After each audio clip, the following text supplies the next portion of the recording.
বন্ধুরা দেখুন, আজ এই সবগুলো দিয়ে সবজি রান্না করব।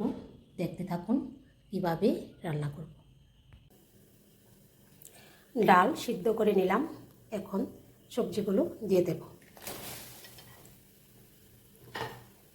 দেব স্বাদ মতো লবণ, হলুদ গুঁড়ো।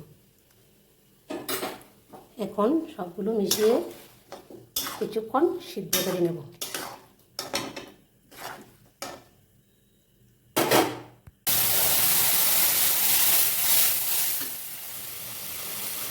দিয়ে দেবো 1/2 চামচ চিনি। এখন নেড়ে চেড়ে মিশিয়ে নেব।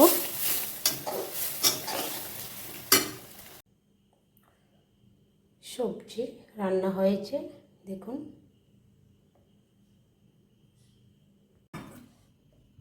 দেখুন বন্ধুরা, গরম গরম ভাতের সাথে এই সবজি